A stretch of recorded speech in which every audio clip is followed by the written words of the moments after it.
Et avant de refermer ce journal, on vous parle du concours Ink Girl France qui visiblement séduit les Vahinés. Cette année encore, une Polynésienne tentera de décrocher le titre. Avant de rejoindre la métropole, en mai, la jeune femme se fera de nouveau tatouer. Elle prend aussi conseil auprès d'Estelle Anania, Ink Girl France 2017 et deuxième dauphine à Miss World Inc 2018. Thomas Chabrol a rencontré les deux jeunes femmes. Son corps n'est pas encore entièrement recouvert d'encre. Inari Chingsoy opte pour des traits fins, comme cette dernière pièce sur la poitrine.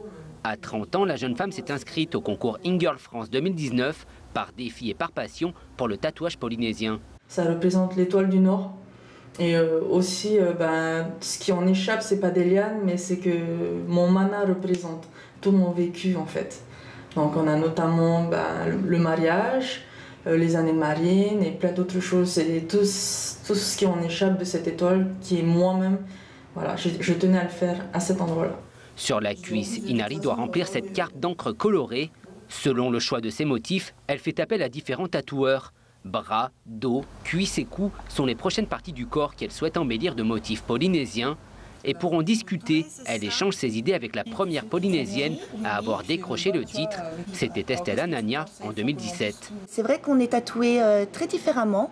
Elle en a un petit peu moins, mais c'est pas grave, elle va se préparer donc déjà pour le concours, donc il y a encore d'autres pièces qui vont être faites.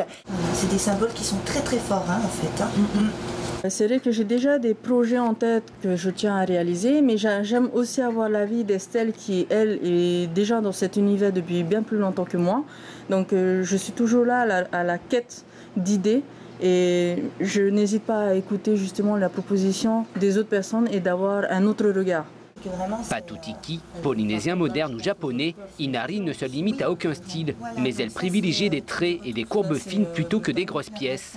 Avec cette participation au concours, elle souhaite valoriser l'art du tatouage, précieux en Polynésie. Je veux garder ce côté finesse, mais tout en gardant l'histoire du tatouage. C'est pas juste une histoire, c'est aussi un patrimoine local.